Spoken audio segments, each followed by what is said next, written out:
Hey guys, this is the show where I talk to people and have conversations about life, death, and meaning. But today's episode is without the people. It's just me talking about relationships, meaning, love, philosophy, consciousness, and just getting my thoughts out there. I don't really know where they went, but they went somewhere, and if you're interested in hearing it, then they're here. You know, there's always so much to talk about. There's always so much to think about. It's always something on our minds. And I felt it might be nice to just have a solo episode here, talking about things, playing with ideas, and overall just trying to appreciate life for what it is. With that being said, whatever I say here, take it with a grain of salt. You know, it's all just my thoughts. And nothing I say is set in stone, and most things we think should be open to criticism and reflection. And so that's what today's episode is. Just me talking, thinking, getting it out there. But with that, my name is Evan Liel. I have a podcast, and this is it. Hope you'll stick around. Thanks.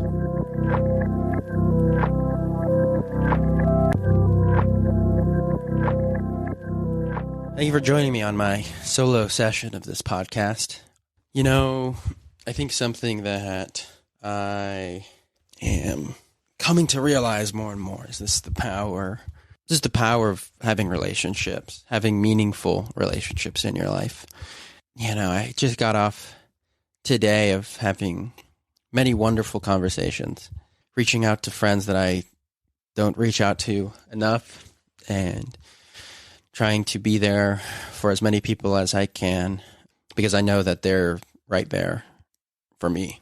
And for me, it's just been appreciating that and finding how much effort it takes to kind of live a well-balanced life, how much effort it really is to maintain stability and guidance and being mentally and cognitively strong enough to make it through whatever life throws at you.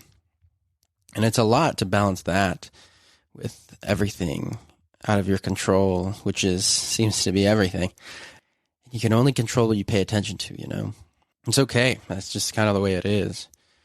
But it's hard to learn. It's hard to learn to just let go. And I by no means am trying to sound like some guru out there who's giving advice, because I'm the one who needs the advice.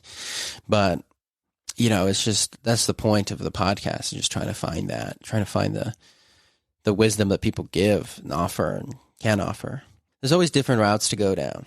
And we can get caught up in where we are, what we're doing, how we're doing it, where we want to be, what happened yesterday, what happened a year ago, what happened 10 years ago. You know, just like understanding the chapters of your life in a way that all makes sense. You know, because you don't know how many there are.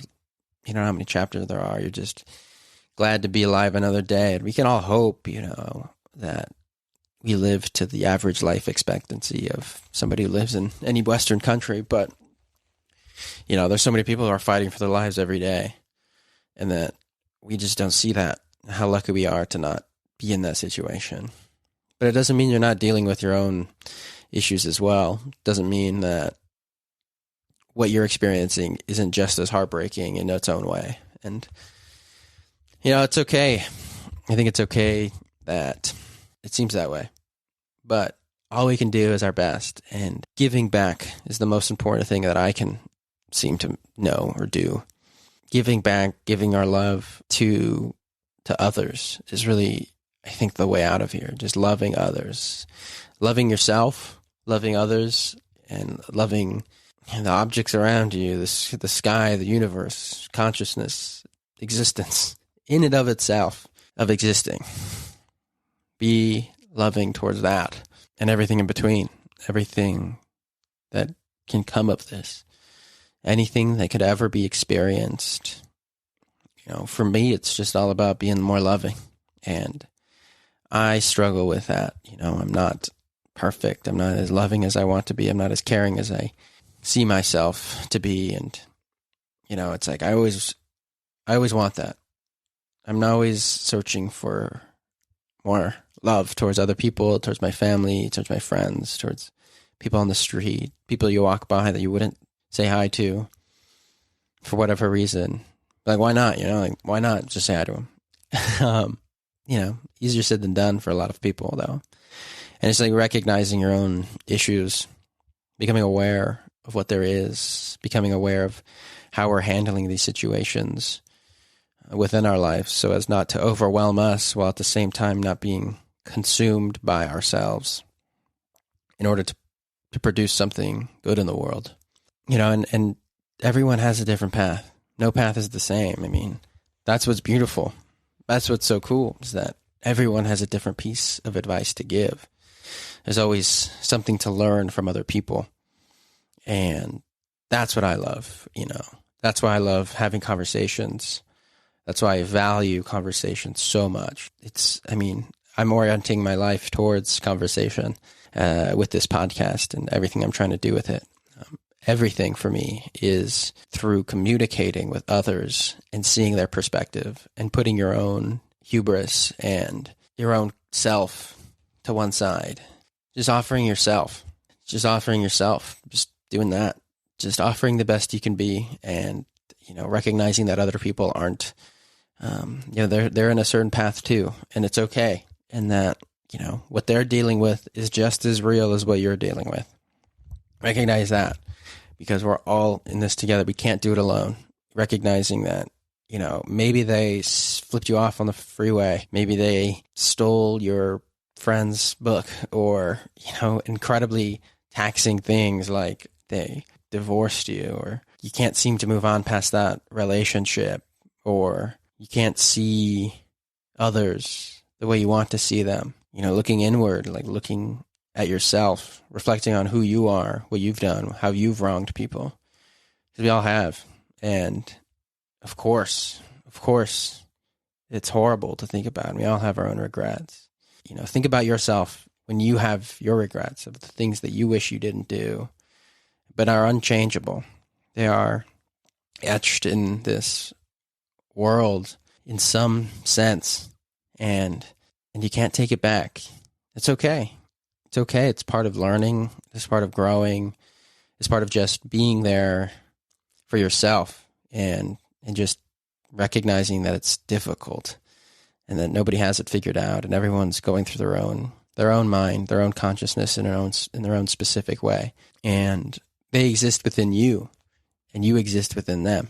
You're just as much a reality as they are to them, it seems. Even if it's not true, even if we're living in a simulation, even if our minds are hooked up to a vat in some other part of the ether, or you want to see it through some solipsistic lens, it's like, I'm the only one that exists. Once you start thinking that way, I think it's just dangerous, because it doesn't really matter. It's like, yeah, it would be interesting. Well, it's like, it doesn't even make sense in a lot of ways, because if somebody seems to exist but doesn't exist, what does that look like? I mean, it goes back to the philosophical zombie question. For anyone not familiar, is a zombie that we could exchange for an AI system, a robot, whatever, that seems to exist, seems to be there functionally, seems to talk exactly how a human being would talk, or smell exactly like a human being would smell, and moves and walks around and is in every single way indistinguishable from a human. Can you conceive of something that is in every single way indistinguishable from a human, yet doesn't have any lights on? There's nothing there. And it acts in the world. It does things that any human would do. It is, by all intents and purposes, a conscious being. Yet there is no awareness of that. There's just no awareness that they are conscious of doing all these things. What does that look like? Is that conceivable? I don't know if that is possible. I'm not really sure if I can conceive of that. And I think consciousness seems to be separate, because when a body dies, and this is just me working through this problem in my head, because I vacillate between what I even think I think. I'm not really sure what I think about it. And this is me getting my thoughts out there. And I'm by no means a philosopher who is trained in any sort of academically rigorous way. I'm just getting thoughts out there because I think they're interesting and I think they're important to talk about. And if I can discuss this with people that know far more about this than I do, I would love to talk to them. And that's my goal of the podcast, is to get more people who do this for a living and talk about these sorts of questions, because these are the questions I'm interested in. And anybody listening to this, I hope is somewhat interested in it as well. So that is a part of this podcast, and something coming down the pipeline, hopefully very soon. But back to the original point. I mean, maybe that's the route we go down when we start to believe that as a human species, speaking from a anthropocentric perspective, which is the only perspective I can come from, is one who looks at the past and looks through history and at what was deemed moral and what was deemed immoral. And to think that what was said back then had any merit in present day morality seems almost inconceivable. How people can, not to use inconceivable again, but it seems so illogical that somehow people thought the things they do think. Like, how on earth could we come to a point in human civilization when we thought that people of different races and ethnicities and sexual identities and gender identities, how they were any less a piece of our experience here than we are? When you take that perspective, we're all a part of the earth. We're all a part of the universe. We're all a part of whatever this journey is, whatever we find ourselves in. We're all a part of it. And it seems so incredibly morally wrong to think that we're not all a part of it. That is, I think, at a root of something in humanity that we need to get rid of, is this idea that we are separate from something. We are not separate from anything. We are all here experiencing something, whatever that may be, and I'm not really sure how far this goes into panpsychism, which is the belief that everything has consciousness, even down to the smallest particle we can know, bosons or quarks, whatever. I'm not a scientist by any means. I've read a couple books, but that's about as far as my physics knowledge goes. There's quarks in the world, in existence. Like, what's smaller than that? I don't know. I have no idea. But what I find of such importance is getting rid of this separateness, that we are not a part of everything that there is in the universe, because it is all a part of us as well. We're all one thing. That even down to the smallest quark in existence, that something has a consciousness. Something there has a consciousness. This is the belief of panpsychism, is recognizing that everything, it has an experience of what it is like to be experienced. There's something that it's like to be a quark. There's something that it's like to be an atom. There's something that it's like to be a desk, a chair. That consciousness is fundamental to existence. Consciousness is fundamental. You can't get rid of consciousness. That there is something that it's like to be something. I mean, it runs into a combination, what's called the combination problem, which is the difficulty in reconciling how, if there's something that it's like to be a quark, how does that build into an atom? How does that build into combination of atoms which build into a person? Like, how does that come to be of existence? And so recognizing that everything deserves to be treated with equal amount of love and equal amount of respect, but we all need different things. It's just about love and about care towards everything, and I don't know, like, maybe that is true. It seems pretty insane to think that a desk is conscious, but maybe it is. Like, maybe what it needs is to just be loved. Like, just love the desk. A sweet desk in front of you. If you're not in front of a desk, then you're behind a car, or you're walking in a city, or you're taking a jog, you're sitting down in a chair, whatever it is, whether or not it's true. Like, maybe it's not conscious, but maybe that idea that everything deserves to be treated with love and respect, especially those things that we do think are actually conscious, like animals. But like recognizing that everything has a life. Animals have a life. Non-human animals have a life. I have a life. You have a life. The grass has a life. The food you eat has a life. The tomato you had for dinner. Hopefully you had a tomato. Something good. Something green. Something red. Everything has a life. Everything has some sort of way that it produces an experience. And it might not look like anything you would want to live because you're a human. You can only experience life through a human's perspective. And this is just what it's like to be a human. And there's nothing wrong with that. There's nothing wrong with that because we're all a collective experience. A desk in front of me, a tomato, a plum, my partner, my best friends, the person on the street. It's all there for us. And we're there for them. And there's no separating that. There's no separating us being as much of a part of their life as they are to ours. You can't separate it. If you separated it, there would be nothing. But like just going back, maybe that's what death is. It's just going back into what you were before this collection of particles decided to form into whatever it was. And you just go back to that. You just go back. It's such an interesting thought, I think it has a lot of merit when we think about it deeply. That it's not that nothing happens, just this doesn't happen. And we can't conceive of nothing because nothing doesn't exist.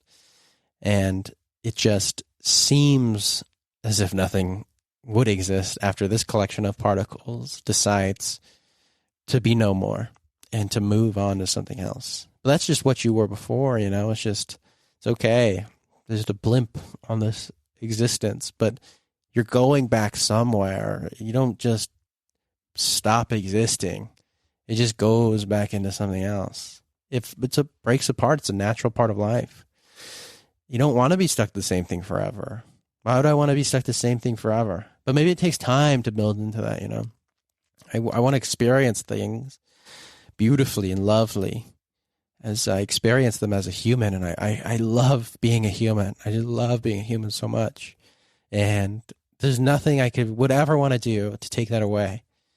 To take away my human experience, to take away the love that I've felt and the pain that I felt, which brought me into such a better place for me. And, it's like recognizing the love and the pain in the pain.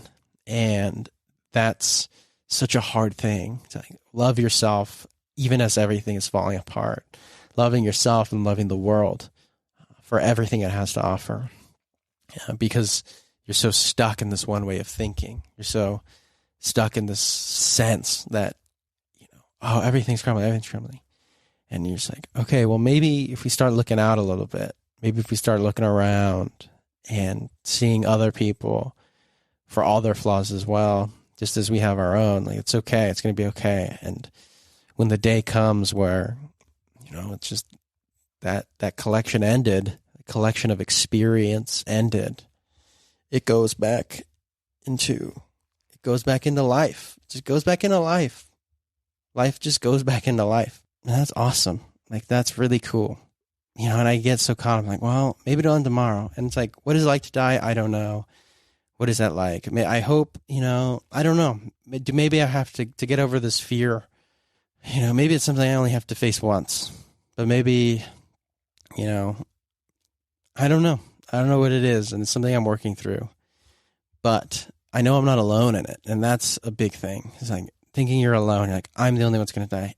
Look around you. Every single person that has ever existed, every single human and non-human animal and plant, it's not here anymore. And that's okay. It's not here in the sense that you think it's here, at least. Take a look at a cemetery. Take a look at how many people have left this earth.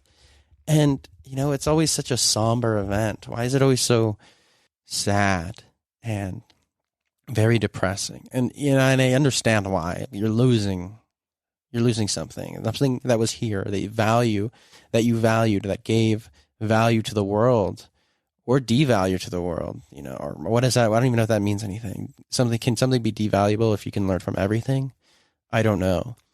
But everything here seems to have some sort of purpose moving us forward. And, why are we always getting so caught up in like ultimate meaning? I don't know what ultimate meaning is. Like, it's this idea of perfection in my head of like, oh, well, ultimate meaning means we're working towards perfection. And everything I see, perfection doesn't exist. When people say there's no meaning, you take a nihilistic perspective on life. There's no meaning and nothing matters. It's like, I don't even know what that means, because we can agree that meaning does exist in some sense. The things that you find meaningful, your family, your friends, your occupation maybe, or your ability to pursue the things you love, the innate abilities that you have within yourself. Like that is a meaningful thing to you. There's meaning in that, in your relationships or whatever. There's meaning there. And to say, well, life doesn't have any meaning, well, like, look around, everything has meaning. Everything has meaning. It doesn't make sense to say that meaning doesn't exist when it's not one thing. Meaning is not a singular act. It exists within the world all over. And it's like we're asking the wrong question, or the question of, is there meaning? It's like, of course there's meaning. Of course. Is there meaning? Does meaning exist? If you can think of one thing that you find meaningful in your life, whether it's your sister or your spouse or your partner or your house, the fact that you're not getting rained on right now, and I apologize if you're getting rained on right now, but if you're in a dry spot in the rain, like, there's something that's like, oh, this is good. This means something to me, that I'm not in a bad situation. It means something to me that allows me to look positively on life. It has something that brings you this sense of joy and comfort and love. Like, that's meaning. What are you looking for? What else are you looking for when meaning exists right here within yourself? Always. There's always meaning in something. There's always meaning in something. And we get so caught up, and I myself included, like, I'm not saying this like I've figured this out and I've meditated with the monks in Nepal yet, and I've figured out the meaning to life. Like, I don't know, but because I'm still struggling with everything myself. I'm still just as along the train of like, wow, what does it all mean? And I still struggle with this all the time, and that's okay. It's okay. I have had to let go of that sense of ultimate meaning, because there's meaning everywhere. There's meaning in everything. There's meaning in just existing, and it's finding that, which is difficult, and I understand how difficult it is because I've gone through it myself.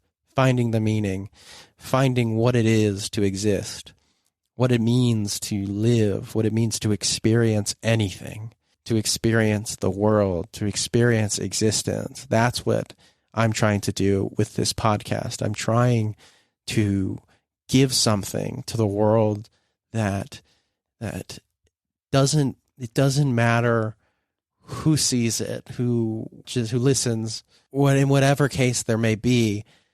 I just want to offer something that gives wisdom to others just as much as it gives wisdom to me. So I'm learning just as much every day about this world. And every day we gain a little bit of knowledge. We gain a little bit of more insight, even if it seems like a hard road, even if it's a hard road for you, even if you're struggling right now, even if you're going through some really, really tough times, the toughest times you've ever had to deal with in your life.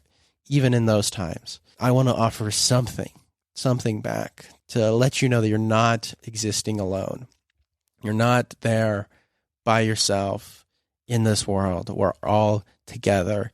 It's just to know that people are there thinking about these things that you're thinking of. And everything that we can do, everything that I can do, is just offering what I learn, and through conversation, through discussion, through being open to new ideas and new perspectives, opening conversation up in a way that offers something to the world. And that's all I want to do. That's all I want to do. It doesn't matter who listens, how many people listen to this. I'm not in it for money or fame or anything. You know, I have a Patreon, but I mean, I'm just, people have to live. People have to live. And it takes money to do that. This isn't a call for people to donate to my Patreon. It exists in the world, just like other people's Patreon. Maybe somebody else deserves a better Patreon. Go donate to the people that you care most about. Support the people you care most about, because they bring value to your life. You should want to bring value to theirs. I mean, it's like, of course, like if I can afford these things, I'll donate. And a lot of us can do that if we really want to. We got to give back. We got to be more charitable. We got to give more, whatever that may be for you. It doesn't have to be money. It can be time. It could be energy. Like, don't donate to my Patreon. Go volunteer, clean up trash for Recycled for Veterans. If you're in California, that's, shout out to my friend Rob and his nonprofit Recycle for Veterans. Link is in the description to go check out his page, to go do good in the world. Go do something. Just do something whatever you find meaningful, and in the best way you can, contribute.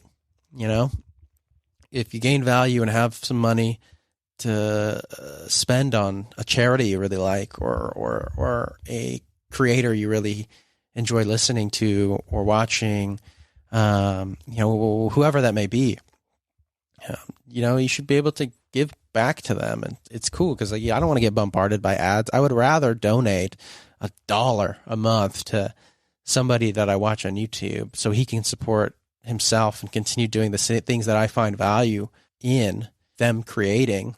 Of course, I would rather donate $1 to that person than getting blasted in my face McDonald's ads and KFC trying to be Gen Z with their advertising. I mean, I don't want to get bombarded every day on TikTok from some sponsorship. That's why I don't follow anybody on TikTok, because I can't watch TikTok. It's just absolutely abhorrent to me sometimes. And I know that I know I post on TikTok. So we all got to do something out here. But I'm not saying TikTok has no value, or else I wouldn't be on it, because I think there is value. It's very recognizable. You get so much attention on TikTok, which is crazy. You can, at least. But, not that those things don't have any value, but you have to be aware of the consequences of using those as well. But, it's I don't want to get bombarded by advertisements like that, and gain no value. I'm never going to eat McDonald's again. I'm sorry, McDonald's. I'm literally never going to eat McDonald's again, ever. You can't be doing what you're doing, McDonald's. I don't need to get blasted every day in the face with McDonald's with those types of advertisements when I watch a YouTube video.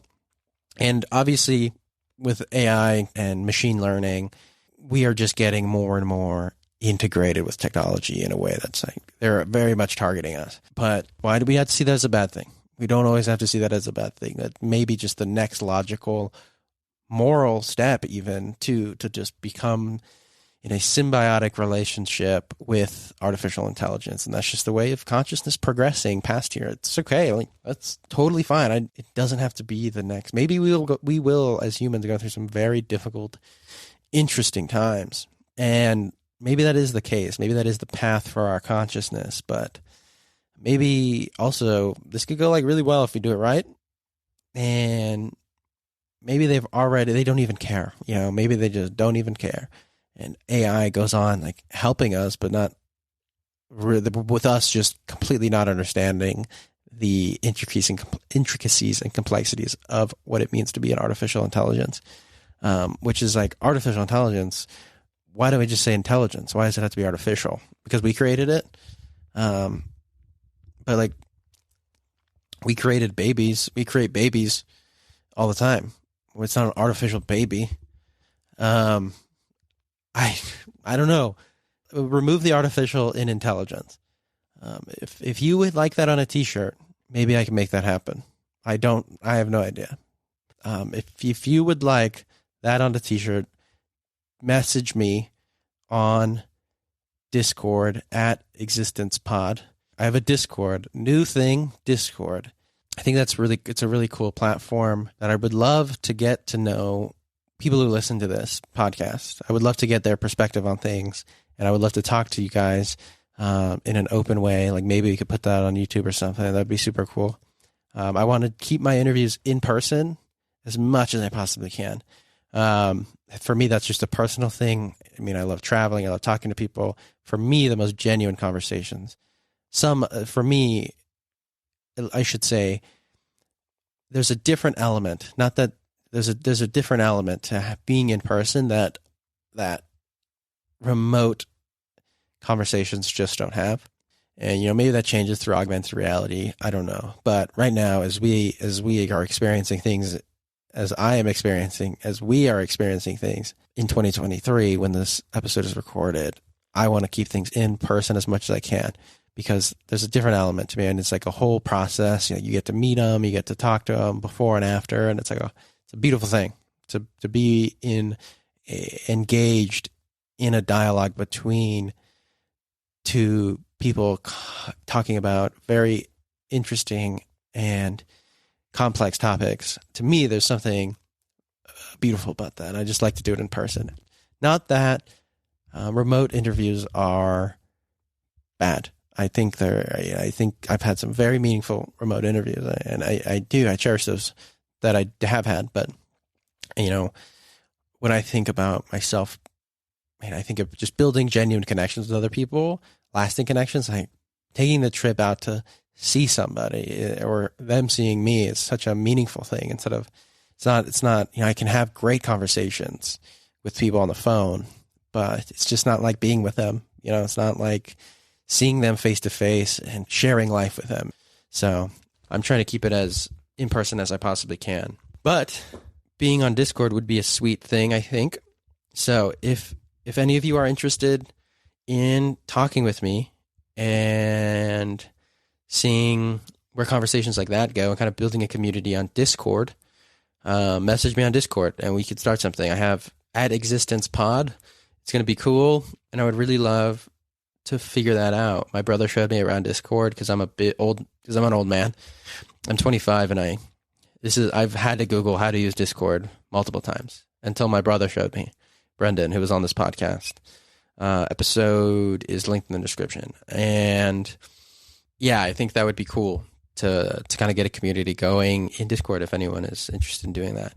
But yeah, I don't know. Like, this is just me rambling and talking about things that I find cool and I find interesting and of value to myself, at least. And, I like to think myself isn't a completely dull person. So, I am making my way through life just as everyone else is here. I'm making my way through existence, just as you are. So I'm happy to share it with you guys. And that's all it is. Talking about things, exploring ideas, talking about love and consciousness and philosophy and what it means to pursue a life well lived. Is what it is. What does it all mean? I'm Eben Liao. This has been another episode of Existence, and I will see you in the next episode.